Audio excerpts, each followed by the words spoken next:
Hello class, good afternoon. So today let's talk about simplifying fractions.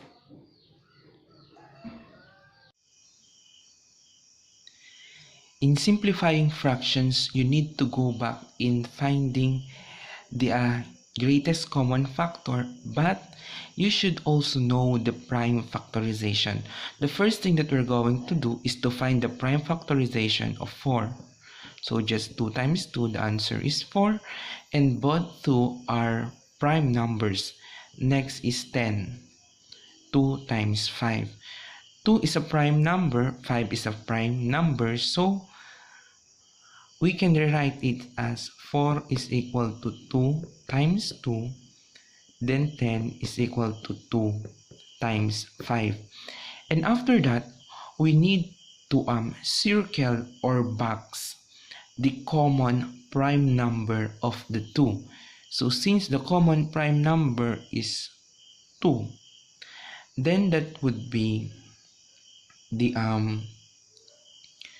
so this one would be the common or the greatest common factor of 4 and 10. So the GCF is equal to 2. Now we're going to use the GCF in order to simplify the fraction. So 4 divided by 2, then 10 divided by 2.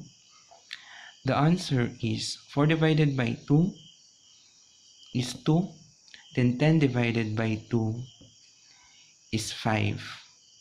So the simplified 410 would be 2/5.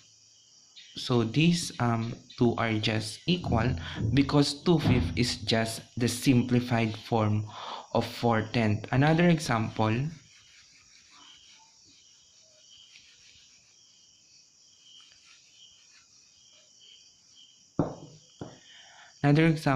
is 8/20. So first, get the prime factorization.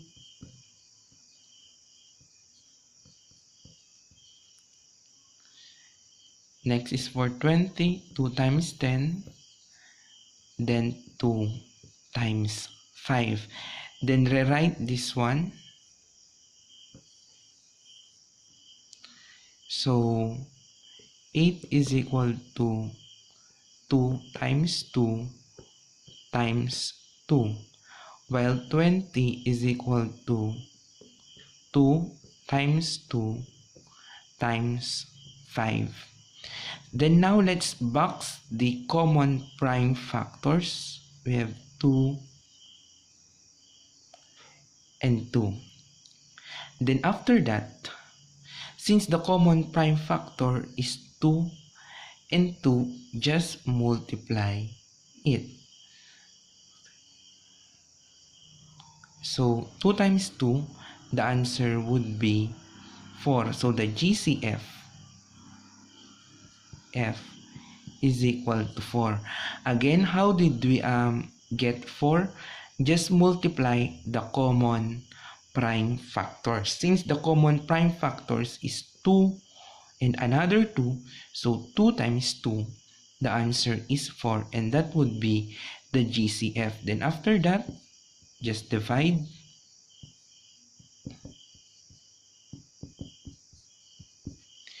Eight divided by 4 is 2. Then 20 divided by 4 is 5. So the answer is 2/5, or the simplified form of 820 is 2/5. So this is another way of simplifying fractions. First is get the prime factors. So 12. I hope you still remember the prime factors. So for 12, just think of two numbers that when you multiply, the answer is 12. So 2 times 6, since 2 is a prime number and 6 is a composite number, so we need to get again the factors of 6. So 2 times 3 is 6. So 2 times 2, 4 times 3 is 12. So these are the prime factors of 12. Next, moving into 9. So in 9, we only have 2. 3 times 3 is 9. And 3 is a prime number. So we end here. Then after that, we just rewrite 12, 9. 2 times 2 times 3.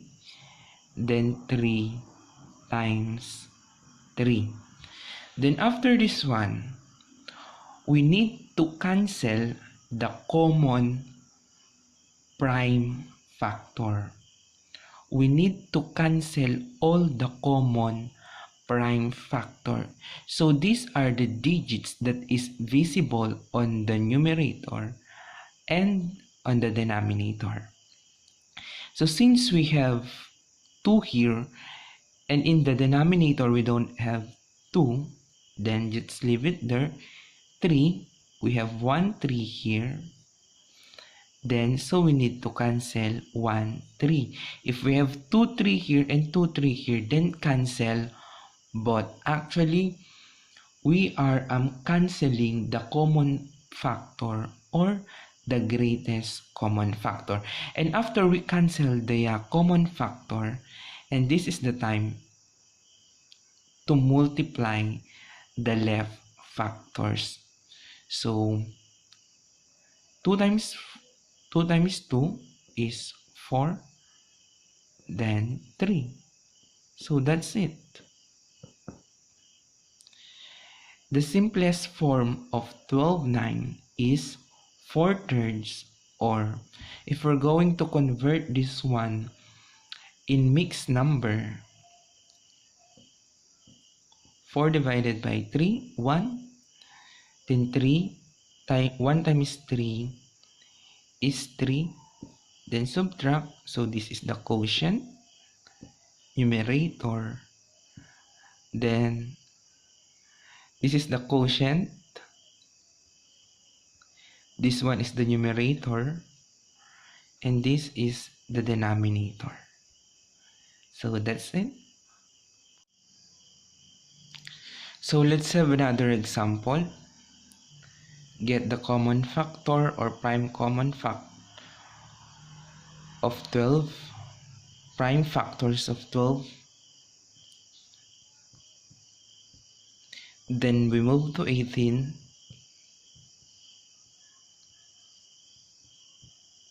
Okay. So these are the prime factors of 12, and this one the prime factors of 18. Then after that, just rewrite just like we did a while ago. So 2 times 2 times 3.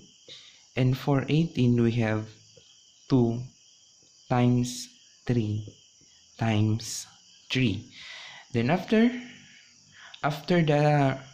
we rewrite the prime factors of 12 and 18, now it's time to cancel the common factors. So 2, 2, cancel.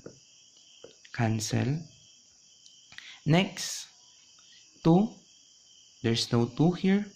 3, 3. Since you only have 1 3, then just cancel 1 3. And after that, just write what is left.